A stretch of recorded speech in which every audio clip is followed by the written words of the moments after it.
नमस्कार। हमारी मुलाकात लंबे अंतराल के बाद हो रही है। आज 15 दिसंबर है। यह एक वर्षगांठ का दिन है। किसकी वर्षगांठ का हो सकता है आप सोच रहे हों।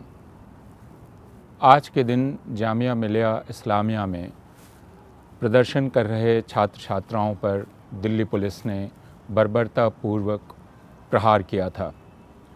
पुस्तकालय में घुसकर, हॉस्टल में घुसकर, विश्वविद्यालय परिसर में घुसकर छात्र छात्राओं को बेरहमी से मारा गया था।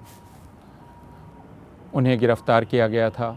उनकी तस्वीरें हाथ हवा में उठाए हुए बाहर निकलते हुए, जैसे अपराधियों को बाहर निकाला जा रहा हो, विश्वविद्यालय से अखबारों में और टेलीविज़न चैनल्स पे दिखलाई पड़ी थी। जामिया मिलिया इस्लामिया के ये छात्र क्यों विरोध कर रहे थे और क्यों 15 दिसंबर का भारत के जीवन में एक महत्व है, इसे समझने के लिए आज के अखबार में छपी एक दूसरी खबर को पढ़ना ज़रूरी है। आज के इंडियन एक्सप्रेस के मुखपृष्ठ पर एक खबर है। यह खबर है कि 104 वर्ष के चंद्रधर दास की मृत्यु इतवार की शाम को हुई। इस खबर में कुछ भी अटपटा नहीं है, अलावा इसके कि 104 वर्ष के एक व्यक्ति की मृत्यु हुई। 104 वर्ष की उम्र पाना किसी किसी के बस की ही चीज़ होता है, यह बिरले होता है। लेकिन इस खबर का जो शीर्षक है अंग्रेज़ी में, वह है 104-year-old in Assam dies a foreigner hoping CAA will solve all। 104 वर्ष का व्यक्ति विदेशी के रूप में मरा, यह उम्मीद करते हुए कि CAA उनकी हर समस्या का समाधान कर देगा। CAA हर समस्या का समाधान कर देगा, यह बात आज से 1 साल पहले संसद में जब CAA पारित किया गया, तब सरकार ने दावा किया, सरकार के मंत्रियों ने दावा किया, प्रधानमंत्री ने दावा किया और गृह मंत्री ने दावा किया। प्रधानमंत्री ने उस वक्त भी असम जाकर कहा कि भारत और पाकिस्तान के बंटवारे, बेहतर होगा हम उसे कहें भारत और पाकिस्तान के निर्माण के समय जो काम अधूरा छूट गया था, उसे CAA पूरा कर देगा। CAA में यह कहा जा रहा था कि पाकिस्तान, बांग्लादेश और अफ़गानिस्तान से जो लोग धार्मिक आधार पर उत्पीड़न के चलते भारत आए हैं, उन्हें नागरिकता प्रदान की जाएगी, यानी जो हक हमें हैं, जो अधिकार हमें हैं, वे सारे अधिकार उन्हें भी दे दिए जाएंगे। सहानुभूति और करुणा का इससे बड़ा उदाहरण कुछ नहीं हो सकता था। लेकिन इस बात में एक पेंच है और उसे हमें समझना चाहिए। वह यह कि CAA की पूरी चर्चा ही कब शुरू हुई। यह चर्चा शुरू हुई जब असम में एक दूसरी प्रक्रिया पूरी होने को आई। वह प्रक्रिया थी राष्ट्रीयता का रजिस्टर बनाने की प्रक्रिया, जिसे NRC कहा जाता है। 2 अंग्रेज़ी के शब्द अब भारतीय भाषाओं के शब्द भी बन गए हैं। एक है CAA और दूसरा है NRC। NRC यानी एक ऐसा रजिस्टर जिसमें आप दाखिल हों तो आप भारतीय माने जाएंगे। दाखिल होने के लिए आपको ढेर सारे कागजात चाहिए। असम में आपको यह साबित करना था कि 1971 के पहले आपके पूर्वज या आप स्वयं असम में थे, आपकी जड़ें वहाँ थीं। आपको कागजात के आधार पर यह साबित करना था। लेकिन जैसे जैसे यह प्रक्रिया पूर्णता की ओर बढ़ती गई, यह दिखलाई पड़ने लगा कि लाखों लोग रजिस्टर से बाहर रह जाएंगे।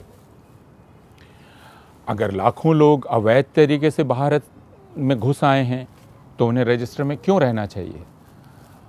यह स्वाभाविक प्रश्न बहुत सारे लोगों के मन में था। उन्हें तो बाहर ही रहना चाहिए। उनके लिए डिटेंशन सेंटर्स बनाए गए। जो बाहर रह जाएंगे रजिस्टर के, उन्हें डिटेंशन सेंटर में डाल दिया जाएगा। वे नागरिक नहीं रह जाएंगे। नागरिकों के का जो अधिकार उन्हें मिल रहा था, वो अधिकार उन्हें नहीं मिलेगा। वे डिटेंशन सेंटर में रहेंगे। वे या तो फिर साबित करें कि उनके पास कागजात हैं जिनसे उनको रजिस्टर में शामिल किया जाए, वरना वे डिटेंशन सेंटर में रहेंगे। दूसरा कोई भाग्य उनके लिए नहीं था। प्रचार यह किया गया था, और मैं फिर आपसे अनुरोध करूंगा कि आप अपनी याददाश्त ताज़ा करें और भारतीय जनता पार्टी के मंत्रियों, प्रधानमंत्री, गृह मंत्री और दूसरे मंत्रियों और नेताओं के भाषण याद करें। 2013 से जो भाषण लगातार दिए गए, वे क्या थे? वे यह थे कि हम चुन चुन कर घुसपैठियों को, बांग्लादेशियों को देश से बाहर कर देंगे। देश से बाहर करने का तरीका क्या होगा? हम एक ऐसा रजिस्टर बनाएंगे जिस रजिस्टर में हम प्रामाणिक भारतीयों को दाखिल करेंगे और घुसपैठिए उस रजिस्टर में नहीं आ पाएंगे। असम में जब यह रजिस्टर बनकर पूरा होने लगा तो मालूम पड़ा कि तकरीबन 20 लाख लोग उससे बाहर रह गए।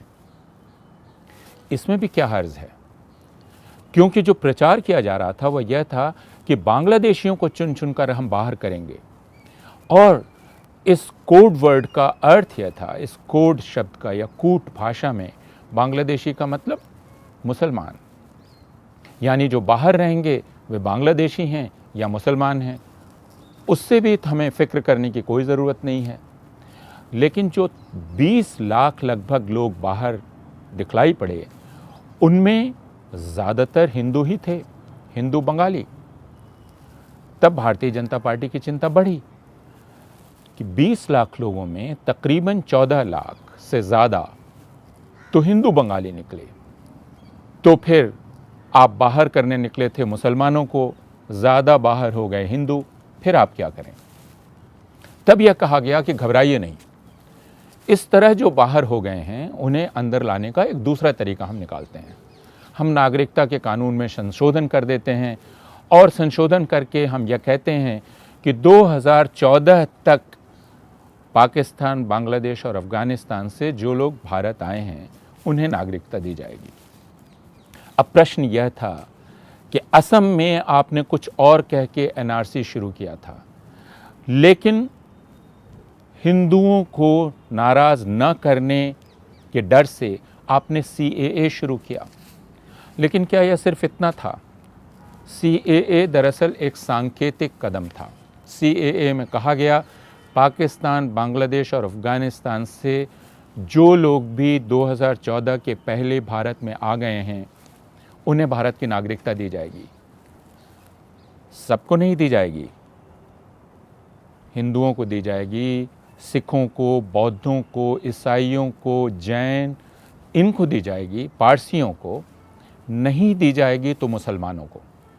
यानी भारतीय नागरिकता प्राप्त करने के जो बहुत सारे रास्ते हैं, उन रास्तों में एक रास्ता ऐसा है जिस पर चलकर सब आ सकते हैं। सिर्फ एक के लिए तख्ती लगी हुई है, इस रास्ते पर आप नहीं चल सकते। वह तख्ती मुसलमानों के लिए है, मुसलमान इस रास्ते पर नहीं चल सकते।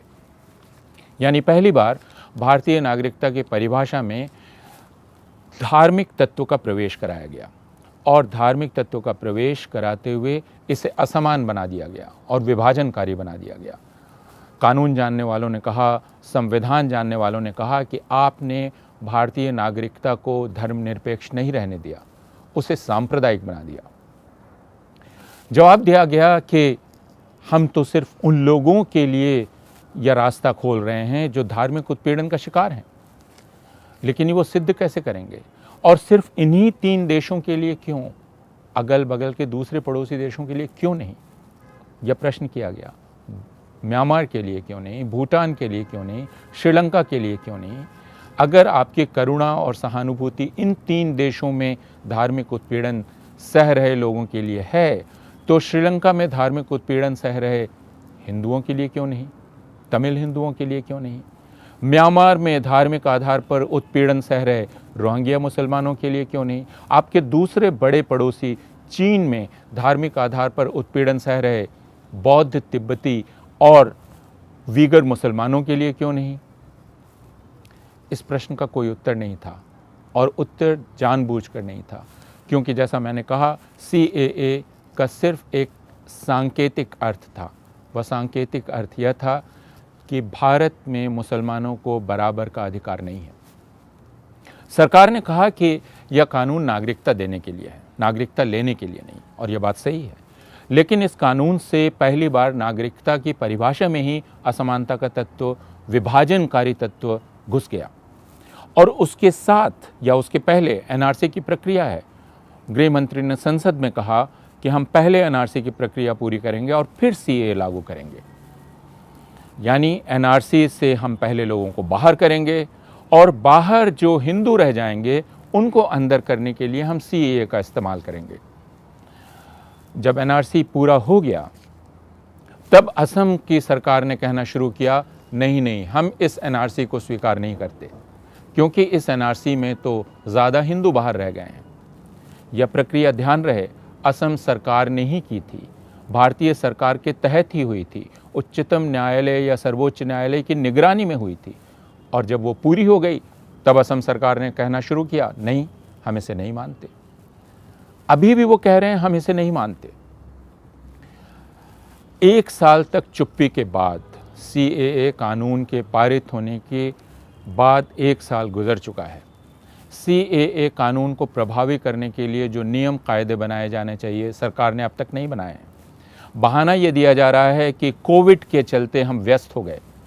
जो लोग कोविड के चलते व्यस्तता का बहाना दे रहे हैं, वे ये नहीं बता रहे हैं कि इसी कोविड में उन्होंने बिना लोगों से बातचीत किए किसानों से संबंधित 3 कानून ला दिए। तो कोविड के चलते व्यस्तता का बहाना तो नहीं चल सकता। इसका मतलब यह है कि दरअसल सीएए और एनआरसी की बहस को जिंदा रखना एक मकसद है, और वह इसलिए कि एनआरसी पूरे देश में लागू करेंगे यह कहकर आप लगातार लोगों को यह कह रहे हैं कि हम चुन चुनकर घुसपैठियों को, बांग्लादेशियों को, जिसका अनुवाद लोग करते हैं मुसलमानों को, हम बाहर करेंगे।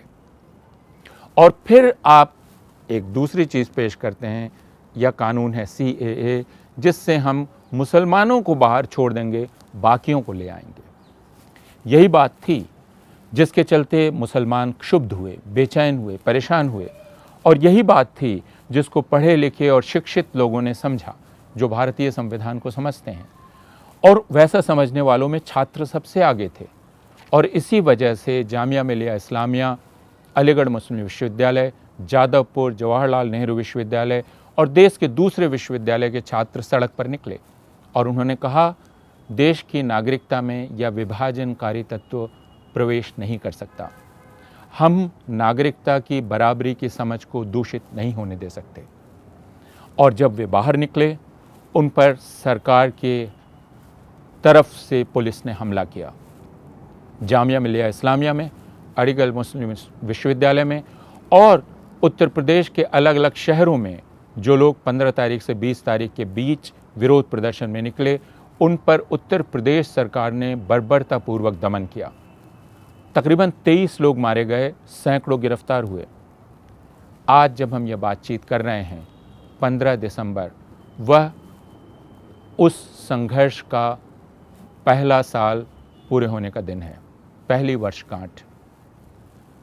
हमें फिर याद करना है कि सीएए जिस विभाजनकारी विचार को ले आया था, वह विचार अभी तक हमारे भीतर है। इसलिए इस विचार से लड़ने की ज़रूरत भी है।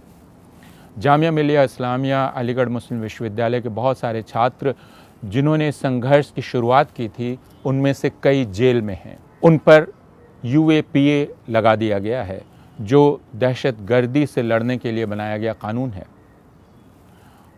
और उसके चलते वे जेल में रहने को अभिशप्त हैं।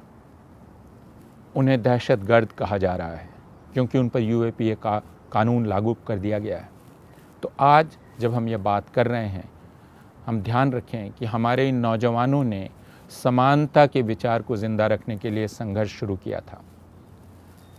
15 दिसंबर 2020 को हम 15 दिसंबर 2019 की याद करें। हम याद करें कि आज यहाँ बातचीत करते समय हमारे चारों तरफ संघर्षकारी इकट्ठा हैं। फिर से सिंघू, टिकरी, जयपुर, गाज़ीपुर, उत्तर प्रदेश, राजस्थान, हरियाणा, पंजाब की सीमाओं पर ये किसान हैं। इन किसानों पर भी आरोप लगाया जा रहा है कि ये विभाजनकारी हैं, इनमें विभाजनकारी हैं। ये अपने अधिकार की बात कर रहे हैं। लेकिन छात्र सिर्फ अपने अधिकार की बात नहीं कर रहे थे, वे पूरे भारत में समानता के विचार को जिंदा रखने की बात कर रहे थे। और वे छात्र आज किसानों के इस आंदोलन के साथ हैं। तो आज हम फिर से उस संघर्ष को याद करें, समानता के उस विचार को याद करें और ये सोचें कि क्या CAA जैसे कानून की भारत में कोई जगह है। द वायर के और वीडियोस देखने के लिए सब्सक्राइब करें और बेल आइकन पर क्लिक करें। स्वतंत्र पत्रकारिता की आर्थिक मदद करने के लिए डिस्क्रिप्शन में दिए गए लिंक पर जाएं और अपनी राशि चुनें।